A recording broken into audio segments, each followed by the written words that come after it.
धातु तो सुचालक हो गए यहाँ, लेकिन रबर कुचालक है। आप करे कौन चीज? देखिए सेट करने वाला का दिमाग देखिए, चाहे आगे कुछ भी दे दे फंसाने के लिए। देखिए विद्यार्थीगण एलपी का क्वेश्चन है, ये भी एलपी का क्वेश्चन है। इस क्वेश्चन का लेवल आप समझिए क्या रखा है, ये क्या मारेंगे अब एग्जाम में, क्या करेंगे? धातु धातु दोनों में है, तो सुचालक का ऑप्शन तो बन गया, लेकिन रबर और मैका दे के रख दिया जो कुचालक है। क्योंकि आप रिजल्ट लेंगे तो एक दिन जरूर मेरा नाम लेंगे, या आप जिससे पढ़ रहे हैं उनका नाम लेंगे कि हाँ उनके वजह से मेरा ये क्वेश्चन सही हुआ था। ऑप्शन अभी जो बने, ग्लूकोज घोल विद्युत का चालन नहीं करेगा, ये तो 2 भी कर दिया, आर अपना जगह में, तो ये वाला चीज तो सेम है, रहेगा, यहाँ भी था यहाँ भी रहेगा, तो कितना हो गया विद्युत धारा? 2 गुना हो गया। सभी को नमस्कार, मैं हूं शंकर गुरु, करते हैं आज का सेशन शुरू। चलिए शुरू करते हैं। निम्नलिखित में किसमें धारा के प्रवाह के विरोध की शक्ति न्यूनतम होती है? ऑप्शन से छाटेंगे ना इसमें, कैसे कौन कौन ऑप्शन दिया है। तो क्या एक सुचालक में जो होता है धारा के प्रवाह को तो वो विरोध कम करेगा, तो ये सुचालक भी एक आंसर दिख रहा है हमारा। एक अच्छे विद्युत रोधी तो अच्छा है, मानते हैं, अच्छा बात तो लिख रहा है, लेकिन क्या है विद्युत रोधी? एक अच्छा दुश्मन, मतलब दुश्मन बहुत अच्छा है वो, अच्छा दुश्मन मतलब दुश्मन बहुत शानदार है, तो विद्युत रोधी मतलब बहुत अच्छा है, तो और बढ़िया ज़्यादा विरोध करेगा विद्युत धारा को, तो ये तो विरोध कर रहा है। एक कुचालक, ये तो और ज़्यादा विरोध करेगा, जाने नहीं देगा। और एक उच्च प्रतिरोध, तो तीनों देखिए विद्यार्थीगण, ये तीनों जो है ना एक ही कैटेगरी का है, तीनों सेम है।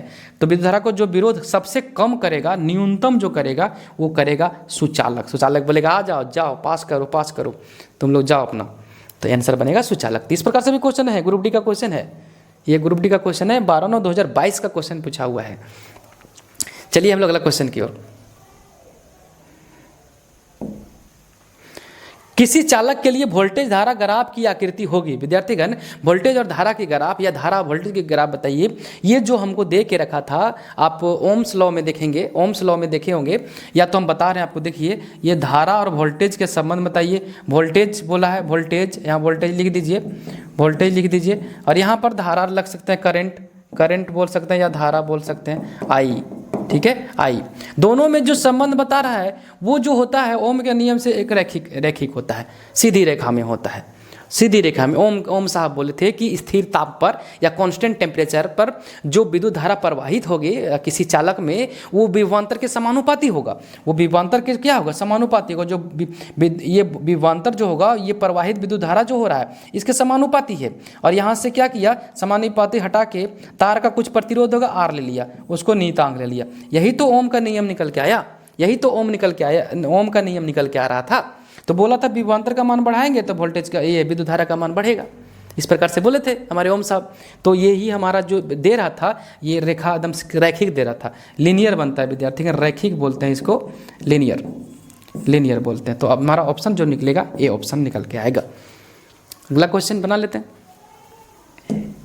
देखिए अगला क्वेश्चन क्या दे के रखा है कि चालक का प्रतिरोध कहलाता है, चालक का प्रतिरोध कहलाता है। अभी ओम का नियम से जो निकाले, क्या निकाले, V equal to I R. तो यहाँ से प्रतिरोध का बात कर रहा था, आर निकाल लीजिए, आर निकाल लेंगे तो V यहाँ अपना जगह पर आई गुना में था, भागा में आ जाएगा, ऐसा हो जाएगा V अनुपात V/I। तो V और I का अनुपात एकदम होगा, V और I का अनुपात होगा विद्यार्थीगण, चालक का प्रतिरोध V और I का अनुपात। कोई को I और V का अनुपात दे देगा, यहाँ पर भी ऑप्शन है, I और V का अनुपात नहीं, V और I का अनुपात। और प्रतिरोध का सही मात्रक ओम है, ओम प्रतिरोधकता का ओम मीटर, ओम है विद्यार्थीगण, ओम है प्रतिरोध का सही मात्रक, ठीक है। तो यहाँ से हमारा क्वेश्चन का ये आंसर बन के निकल गया।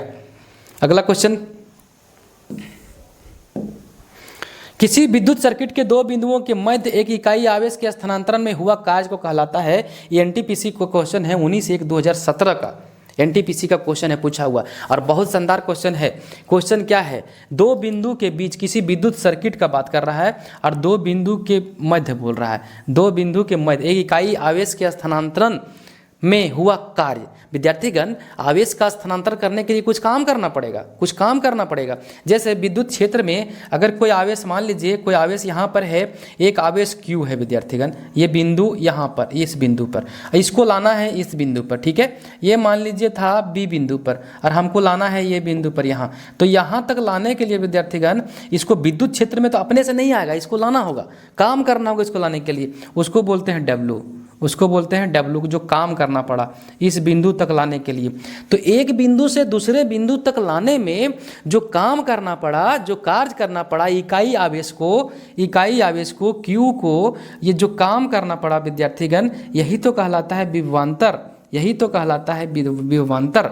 और अनंत से, अगर अनंत से बोलता, यहाँ पर ऑप्शन में दो बिंदु के जगह बोलता अनंत से किसी इकाई आवेश को किसी बिंदु तक, किसी विद्युत क्षेत्र में लाने के लिए जो काम करना पड़ता है उसको बोलते हैं विभव। विभव और विभवांतर में ही अंतर है, विभवांतर में एक बिंदु से दूसरे बिंदु, और विभव में अनंत से किसी बिंदु तक। दोनों का फार्मूला सेम है, विभव और विभवांतर का एसआई मात्रक सेम है। वर्क का एसआई मात्रक जूल का, जूल नहीं, कार्य का एसआई मात्रक जूल, और आवेश का एसआई मात्रक कूलम। तो एक एसआई मात्रक ये बना।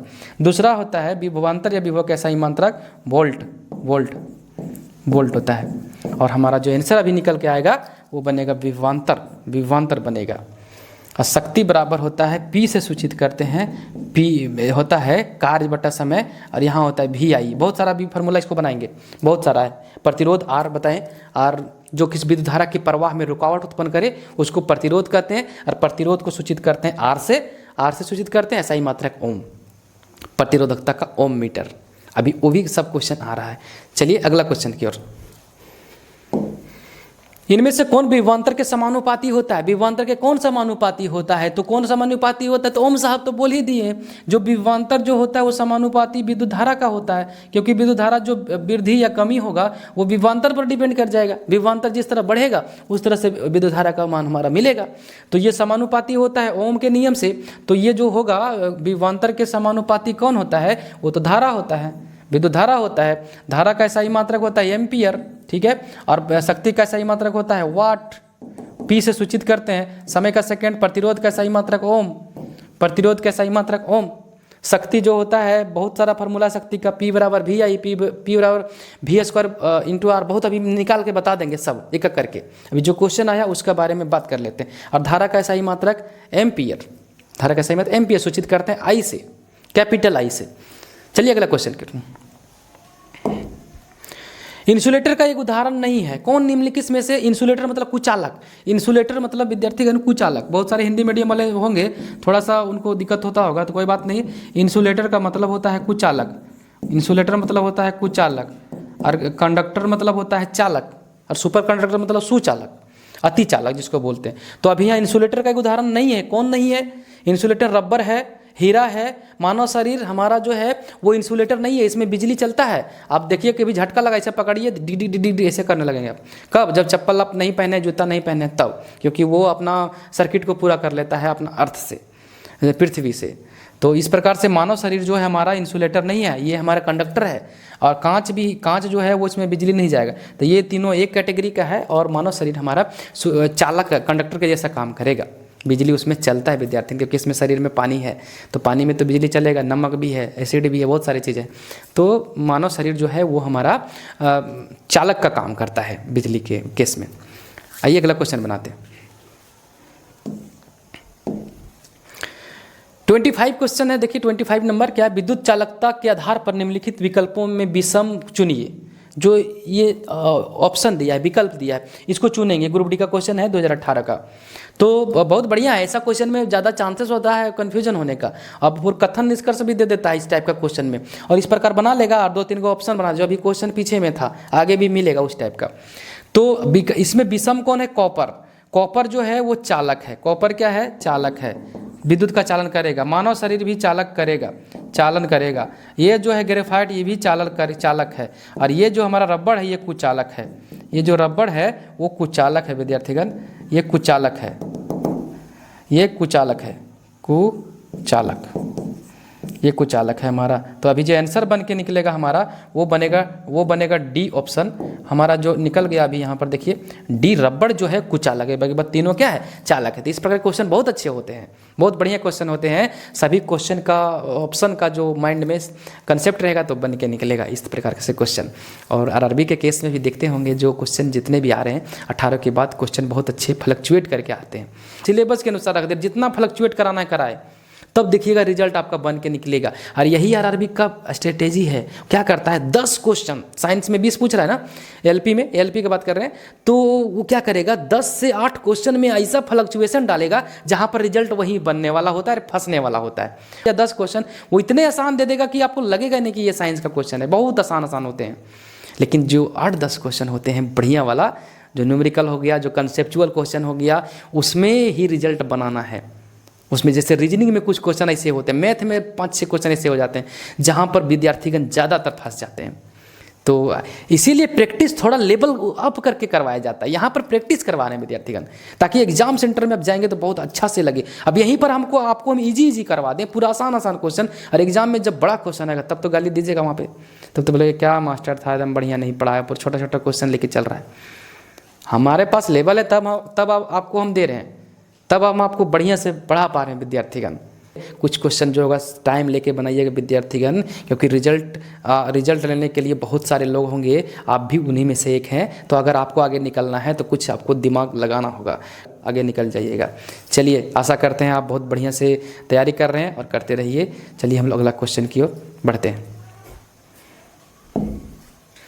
निम्नलिखित में कौन सा विद्युत का सुचालक है? विद्युत का सुचालक कौन होगा? तांबा है, सल्फर है, फास्फोरस है, नाइट्रोजन है, क्या है ये सब? सुचालक का बात किया तो तांबा तो दिख गया, ये तो बहुत आसान क्वेश्चन था, ये तो बहुत आसान क्वेश्चन था। ये सब तीनों कुचालक है।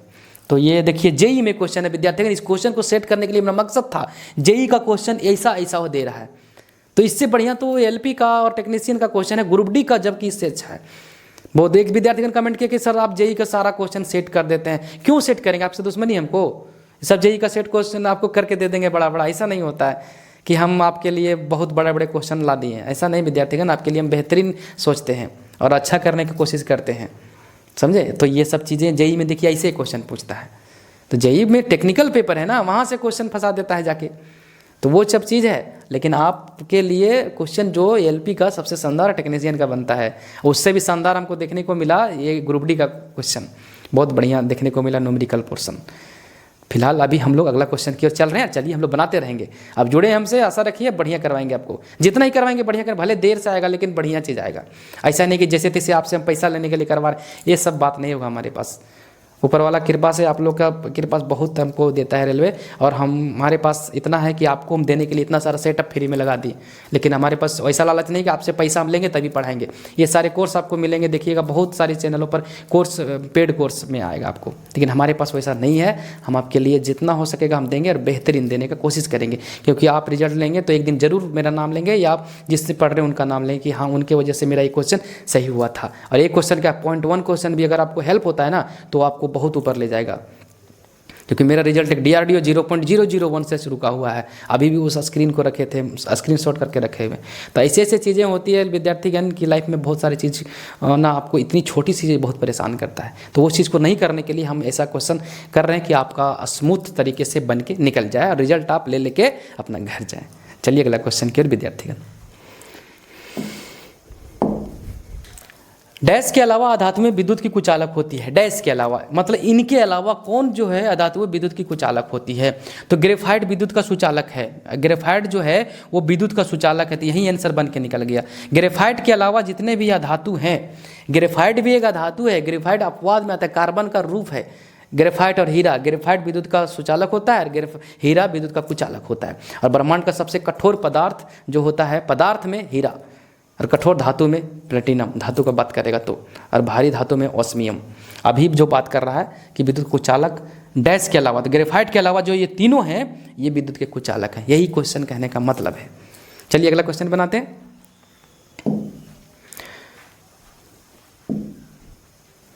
ओम के नियम के अनुसार निम्नलिखित में से कौन सा कथन सही है? विद्यार्थीगण ओम का जो नियम था, ओम साहब जो दिए हैं वो बोले हैं कि विद्युत धारा जो प्रवाहित होगा किसी भी चालक में नियत तापमान पर, तापमान क्या होगा? नियत होगा, उसमें जो विद्युत धारा प्रवाहित होगा, विद्युत धारा जो प्रवाहित होगा वो विभवांतर के समानुपाती होगा। विभवांतर के समानुपाती होगा, और उसका जो ग्राफ बन के निकलता है, उसका जो ग्राफ पे निकलता है एक रैखिक में निकलता है। तो यही ओम का नियम था इतना। अब इसको जब डिराइव किया था आगे, समानुपाती का साइन हटाया, जब कोई तार है विद्यार्थीगण तो उसका तो प्रतिरोध होगा, वो तो नियत होगा एक तार के लिए। अगर तांबा ले लिया तो तांबा का प्रतिरोध फिक्स है, एल्युमिनियम ले लिया तो एल्युमिनियम का फिक्स है, तो इसीलिए उसको नियतांक मान लेता है कि ये स्थिर रहेगा बंदा, ये नहीं चेंज होगा, तो उसको ले लेता है। आई तो अपना जगह पर रहा, आर ले लेता है, उसको आर ले लिया, और इस प्रकार से ओम का नियम निकल के आ गया। तो देखिए क्या है, किसी तार में प्रवाहित होने वाला विद्युत धारा की जो मात्रा है तार की लंबाई के व्युत्क्रमानुपाती होता है। नहीं, लंबाई का इसमें तो बात ही नहीं होता है ओम का नियम में। किसी तार में प्रवाहित होने वाली विद्युत धारा की मात्रा, विद्युत धारा की जो मात्रा है विद्यार्थीगण, ये वाला मात्रा जो है वो है तार के सिरों के मध्य विभवांतर के समानुपाती। जी, तार के सिरों के जो विभवांतर है वो विद्युत धारा जो है इसके समानुपाती है। यही ऑप्शन बी ऑप्शन सही है। और ये क्वेश्चन विद्यार्थीगण रेलवे पूछ चुका है। देखिएगा, रेलवे एएलपी आरआरबी एएलपी जो पूछा हुआ है 31/8/2018 का क्वेश्चन है, शिफ्ट 2 का। तो बड़ा कितना है, अब बोलेंगे जेई का क्वेश्चन है, ये तो एसएससी का क्वेश्चन, ऐसा नहीं विद्यार्थीगण, ये रेलवे का क्वेश्चन है, एएलपी का टेक्नीशियन में पूछा हुआ 31/8/2018 का। चलिए अगला क्वेश्चन की ओर। ये इंग्लिश वर्जन है। निम्न में से कौन बिजली के कुचालक है? तो बिजली के कुचालक है माइका और क्वार्च। माइका और क्वार्च, माइका मतलब आप देखे होंगे एकदम ट्रांसपेरेंट टाइप का होता है माइका। क्वार्च, माइका और क्वार्च जो होता है वो बिजली का कुचालक है। ठीक है, यहाँ तक एक दिख रहा है। धातु और रबर, विद्यार्थीगण धातु तो सुचालक है, धातु जो है वो विद्युत का सुचालक है, तो धातु तो सुचालक हो गए यहाँ, लेकिन रबर कुचालक है। आप करें कौन चीज़? देखिए सेट करने वाला का दिमाग देखिए, धातु भी रख दिया, रबर भी दिख दिया, आप करेंगे क्या? आप कुछ ना कुछ तो करेंगे। देखते हैं नेक्स्ट क्वेश्चन। धातु और माइका, यहाँ भी धातु विद्युत का सुचालक है और माइका कुचालक है। विद्यार्थीगण इस प्रकार से कोड बना दिया, कूट बना दिया 4 गो। अब कूट के अनुसार देखिए, ए और बी क्या दोनों सही है? ए और बी दोनों क्या कुचालक हैं विद्युत के? ये ऑप्शन जो एक है माइका तो कुचालक हो गया, क्वार्च ये तो कन्फर्म हो गया, ठीक है। लेकिन बी ऑप्शन में धातु तो सुचालक है ना, तो धातु तो कभी नहीं होगा कुचालक, रबर होगा। तो ये ऑप्शन के अनुसार धातु ठीक है, धातु में होगा। तो जो ऑप्शन में धातु है वो सुचालक होगा, कुचालक नहीं होगा, चाहे आगे कुछ भी दे दे फंसाने के लिए। देखिए विद्यार्थीगण एएलपी का क्वेश्चन है, ये भी एएलपी का क्वेश्चन है। इस क्वेश्चन का लेवल आप समझिए क्या रखा है, ये क्या मारेंगे अब एग्जाम में, क्या करेंगे? धातु दोनों में है, तो सुचालक का ऑप्शन तो बन गया, लेकिन रबर और माइका दे के रख दिया जो कुचालक है। क्या करेंगे आप? ये क्वेश्चन को आप करेंगे क्या? अगर बी ऑप्शन लेके चल रहे हैं तो बहुत बढ़िया, धातु के केस में सेंस में लेना होगा। तो इसका आंसर जो बनेगा विद्यार्थीगण कूट के अनुसार ए और बी, ये ऑप्शन गलत, ये तो कभी नहीं आएगा, ऑप्शन ए कभी नहीं आएगा। जिसमें ए है काट दीजिए। तो देखिए ए बी और डी कट गया, डायरेक्ट कट गया, क्योंकि ये तो कभी नहीं होगा। बच गया क्या? सी ऑप्शन, बी और सी। धातु है, इस सेंस पर आंसर लिया आरआरबी और इसी सेंस पर आंसर लगाएंगे सी ऑप्शन। विद्यार्थीगण टॉप मोस्ट क्वेश्चन आज का ये था। इसी प्रकार से क्वेश्चन सोचने पर मजबूर करेगा आपको एग्जाम सेंटर में। और एएलपी का क्वेश्चन है ये, देखिए आप जो लोग एएलपी टेक्नीशियन की तैयारी कर रहे हैं, इस प्रकार से क्वेश्चन देखने को मिलेगा। कुछ क्वेश्चन होंगे ऐसा जो आपके लिए बहुत ही बड़ा मार्क्स दे देगा। वो जो नॉर्मलाइजेशन का नाम सुने, इसी तरह के क्वेश्चन में आप जब अटेम्प्ट ले लेंगे सही बनेगा, बढ़िया बनेगा। चलिए अगला क्वेश्चन की। निम्न में से कौन सा घोल बिजली का चालन नहीं करता है? घोल का बात किया तो ऑप्शन में देखेंगे निम्न में कौन कौन दिया है। निम्न तो नीचे में सोडियम हाइड्रोक्साइड घोल, भैया सोडियम तो अपने जो भी घोल है वो तो करेगा, सोडियम हाइड्रोक्साइड का करेगा, ग्लूकोज का घोल नहीं करेगा, ग्लूकोज का घोल नहीं करेगा विद्यार्थीगण, वो न्यूट्रल है, वो नहीं करेगा, ग्लूकोज का घोल नहीं करेगा। एसिटिक एसिड करेगा, जितने भी एसिड हैं, जितने भी अम्ल हैं वो सब करेगा। बैटरी के पानी में एसिड डालते हैं H2SO4, सल्फ्यूरिक एसिड H2SO4 डालते हैं, तो जितने भी घोल हैं वो विद्युत का चालन करता है, क्योंकि घोल नहीं, विद्युत अम्ल का घोल वो विद्युत का चालन करेगा। जैसे परिभाषा ही बोलता है, जो हाइड्रोजन आयन उत्पन्न करता है उसको बोलते हैं एसिड, और विद्युत का चालन करता है वो सब। तो ऑप्शन अभी जो बने ग्लूकोज घोल विद्युत का चालन नहीं करेगा। ये भी एएलपी का क्वेश्चन है, देखिए ये भी एएलपी का क्वेश्चन है 2018 का। चलिए अगला क्वेश्चन की ओर। देखिए विद्यार्थीगण ग्रुप डी 18 देखिए कितना शिफ्ट में क्वेश्चन पूछा है, किस प्रकार से क्वेश्चन को रख दिया और क्वेश्चन में है कुछ नहीं, लेकिन बनाएंगे बढ़िया से तब।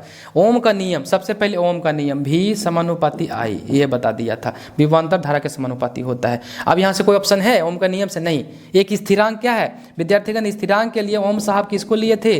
प्रतिरोध को लिए थे, क्योंकि कोई भी तार होगा तो उसका प्रतिरोध तो फिक्स होगा, एक बार में एक ही तार में गया। मान लीजिए एल्युमिनियम है तो उसका प्रतिरोध करने की क्षमता जो है वो प्रतिरोध है आर है, और अगर कॉपर ले लिए तो तांबा ले लिए तो तांबा का प्रतिरोध एक फिक्स होगा। तो ये जो आर जो है वो फिक्स है, तो इसी को बोल रहा है आर निकालिए। तो भी और आई का अनुपात होगा, भी और आई का क्या होगा? अनुपात होगा। देखिए ऑप्शन भी बटा आई, भी अपॉन आई, आंसर बनेगा ए ऑप्शन। 3 बार क्वेश्चन पटक दिया रेलवे, तो इस प्रकार क्वेश्चन गलती नहीं करेंगे, ठीक है। आइए अगला क्वेश्चन की ओर। यदि किसी चालक के सिरों के बीच विभवांतर दोगुना हो जाता है तो इसमें प्रवाहित होने धारा पर क्या प्रभाव पड़ेगा? विद्यार्थीगण, चालक के सिरों के बीच विभवांतर को दोगुना कर दे रहा है। विभवांतर मतलब भी, विभवांतर कहने का मतलब हो गया विद्यार्थीगण, विभवांतर का एसआई मात्रक होता है वोल्ट, और ये जो भी से सूचित करते हैं इसको भी, और ये भी का क्या कर दिया आप? 2 भी कर दिया, क्या कर दिया? दोगुना कर दिया।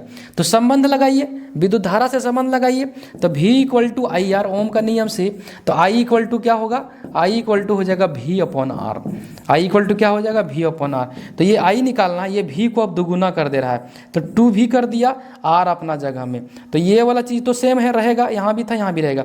तो कितना हो गया विद्युत धारा? 2 गुना हो गया, तो 2 गुनी हो जाएगी विद्युत धारा। कितना हो जाएगा? 2 गुना हो जाएगा विद्यार्थीगण, क्योंकि धारा और विभवांतर में जो संबंध होगा, धारा और विभवांतर में जो संबंध होगा यहाँ से यही संबंध होगा। या तो डायरेक्ट आप यहाँ से कर सकते थे, डायरेक्ट कर सकते थे, विभवांतर 2 गुना कर देंगे तो आई हो जाएगा 2 गुना। हम इसको पूरा कंप्लीट कर दिए इस तरह बना के। विभवांतर और विद्युत धारा के बीच संबंध की खोज किसने की? विभवांतर और विद्युत धारा के बीच के संबंध भी और आई के बीच में, ये ग्रुप डी का क्वेश्चन है, भी इक्वल टू आई आर। ये जो नियम निकल के आया, कौन निकाला? ये जो निकाला चालक, ये ओम साहब ने निकाला।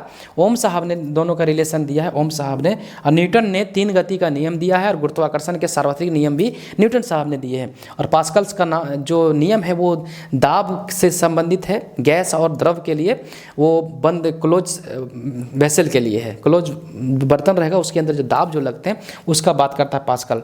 और टेस्ला आपका मैग्नेटिज्म जो चुंबकत्व का है वहाँ से संबंध है इसका। तो अभी हम लोग अभी ओम साहब दिए थे ये वाला भी और आई का संबंध। अगला क्वेश्चन बना लेते हैं। आप लोग का विद्यार्थीगण ये एग्जाम में बहुत रिवीजन के तौर पर बहुत काम देने वाला है। विद्युत धारा का जो चैप्टर है ये से हम करवा दे रहे हैं आपको, ताकि आपके एग्जाम में जो भी क्वेश्चन छोटे बड़े हों वो सॉल्व हो जाएगा। इसके बाद हम लोग न्यूमेरिकल करेंगे, इसके बाद जस्ट न्यूमेरिकल, ये सब थ्योरी करने के बाद न्यूमेरिकल की ओर चलेंगे। देखिएगा न्यूमेरिकल में बहुत अच्छा बनेगा और समझ में भी आएगा। तो लगभग 20 क्वेश्चन न्यूमेरिकल होंगे विद्युत धारा से लगभग, तो हम लोग करेंगे उसको, पहले इसको कर लेते हैं। नेक्स्ट क्वेश्चन है, विभवांतर को स्थिर रखते हुए एक परिपथ का प्रतिरोध आधा कर दिया जाए तो धारा पर क्या प्रभाव पड़ेगा? विभवांतर को स्थिर रखना है, विभवांतर में कोई प्रॉब्लम नहीं आएगा, भी मतलब कांस्टेंट है, विभवांतर कुछ नहीं करेगा। एक परिपथ का प्रतिरोध आधा कर दिया जाए, आर का मान क्या कर दिया? R/2 कर दिया। ये नया जो आर ले रहा है वो आधा कर दे रहा है, धारा पर क्या प्रभाव पड़ेगा? तो भी को तो कांस्टेंट रख दिया, तो भी इक्वल टू आई आर, ठीक है।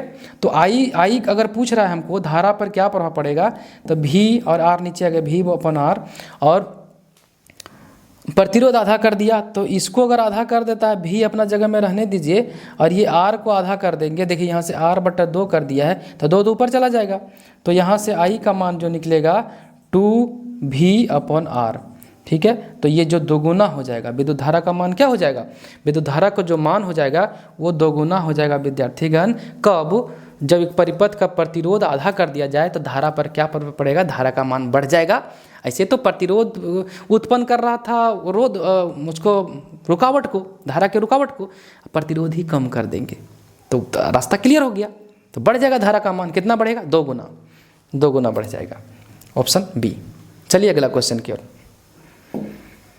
यदि धारा को 2 गुना और विभवांतर को आधा कर दिया जाए तो क्या होगा? ये ग्रुप डी का क्वेश्चन है, ये ग्रुप डी का क्वेश्चन है। तो यहाँ से भाग क्यों जा रहा है? यहीं पर रहो, नहीं रहेगा। इस यहाँ पर रहो बाबू, नहीं रहेगा। हाँ, नीचे भी नहीं रह रहा, ठीक है कोई बात नहीं, दिख नहीं रहा आपको। यदि धारा को 2 गुना और विभवांतर को आधा कर दिया जाए तो धारा को 2 गुना कर देंगे। मान लीजिए धारा मतलब आई को कितना कर दें? 2i 2i कर दें, नया आई को, और विभवांतर को आधा कर दिए, भी कितना कर दें, v/2 कर दें। तो क्या होगा, तो जो बदलेगा वो प्रतिरोध बदलेगा, प्रतिरोध ही बदलेगा, क्योंकि आई भी दे दिया तो आर क्या होगा, यहाँ पर प्रतिरोध ही बदलेगा। तो ओम का नियम लगा दीजिए, v=IR, v=IR। तो आर यहाँ से निकाल लीजिए, v/I। भी का मान कितना दे के रखा है, भी का मान लेने बोल रहा है v/2 ले लीजिए, और आई का मान कितना बोल रहा है 2/I। तो यहाँ से ये 2 नीचे आ जाएगा, भी अपना जगह पर रहेगा, ठीक है, और आई अपना जगह पर रह गया, और ये 2 और 2 नीचे आ गया, तो टोटली आ गया 1/4 v/I। तो 1/4 हो जाएगा। धारा जो हो जाएगा, धारा नहीं, प्रतिरोध जो आएगा, फाइनल जो प्रतिरोध निकल के आएगा, प्रतिरोध वो 1/4 हो जाएगा। आधा हो जाएगा नहीं, प्रतिरोध 1/4 हो जाएगा। Option B. चलिए अगला क्वेश्चन की ओर हम लोग बनाते हैं और समझते हैं किस प्रकार से क्वेश्चन आगे है और कैसा हम लोग का कंसेप्ट है। अब क्वेश्चन बढ़िया शायद आएंगे, इधर शक्ति का आएगा, उसके बाद जो H=I² आएगा, ये सारे क्वेश्चन होंगे आगे। चलते हैं। अभी क्वेश्चन है किसी पदार्थ की प्रतिरोधकता पर निर्भर करता है। विद्यार्थीगण, प्रतिरोधकता और प्रतिरोध में अंतर है। जैसे ये अगर तार है, ये अगर तार है विद्यार्थीगण, तार को थोड़ा जूम करके हम दिखा दे रहे हैं। तार है, तार तो कुछ पदार्थ से मिलके बने होते हैं, कुछ कण से मिलके बने होते हैं। ये तार है, तो ये पूरा तार मिलके जो प्रतिरोध उत्पन्न करता है उसको बोलते हैं, रुकावट उत्पन्न करता है, पूरा तार मिलके उसको बोलते हैं प्रतिरोध। और एक अणु जो मिलके प्रतिरोध उत्पन्न करता है उसको बोलते हैं प्रतिरोधकता, उसको बोलते हैं प्रतिरोधकता। विद्यार्थीगण, एक अणु कितना उत्पन्न कर रहा है रुकावट को, कितना प्रतिरोध उत्पन्न कर रहा है, उसको बोलते हैं प्रतिरोधकता। रो से सूचित करते हैं, और इसको बोलते हैं प्रतिरोध, इसको बोलते हैं प्रतिरोध। विद्यार्थीगण, दोनों अंतर है, दोनों का SI मात्रक अंतर है विद्यार्थीगण। प्रतिरोध का SI मात्रक ओम, प्रतिरोधकता का SI मात्रक ओम मीटर। याद रखिएगा, ये इंपॉर्टेंट क्वेश्चन है, और निर्भर कर जाता है तापमान पर। प्रतिरोध जो निर्भर करता है वो टेम्परेचर बढ़ने से बढ़ जाता है, तापमान के बढ़ाने से प्रतिरोध का मान बढ़ता है। और अर्धचालक के केस में, जैसे जर्मेनियम, सिलिकॉन जो अर्धचालक होते हैं, उस केस में प्रतिरोध का मान कम होता है। कब? जब तापमान बढ़ता है, तब तापमान बढ़ाने से अर्धचालक का प्रतिरोध घटता है। ये दोनों कंडीशन अलग है। और चालक के केस में प्रतिरोध का मान बढ़ेगा कब? जब तापमान बढ़ेगा तब। तो अभी ऑप्शन जो बनेगा हमारा डी यहाँ पर। आइए अगला क्वेश्चन की ओर।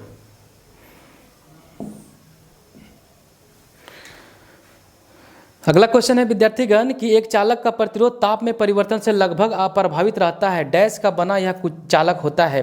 मैग्नीन जो होता है, मैग्नीन का जो भी बना होता है विद्यार्थीगण, उसका ताप में परिवर्तन से कोई प्रभाव नहीं पड़ता है। निकेल पर पड़ेगा, एल्युमिनियम पर पड़ेगा, चांदी पर पड़ेगा, जितने भी धातुएं हैं उस सब में परिवर्तन होगा। ताप बढ़ाने से चालक का जो प्रतिरोध है वो बढ़ता है, और अर्धचालक का जो होता है तापमान बढ़ाने से उसका प्रतिरोध घट जाता है। उसका प्रतिरोध घट, दोनों में, चालक और अर्धचालक में उल्टा चलता है। तो अभी मैग्नीन का जो बना होता है वो उसको तापमान से कोई प्रभाव नहीं पड़ता है।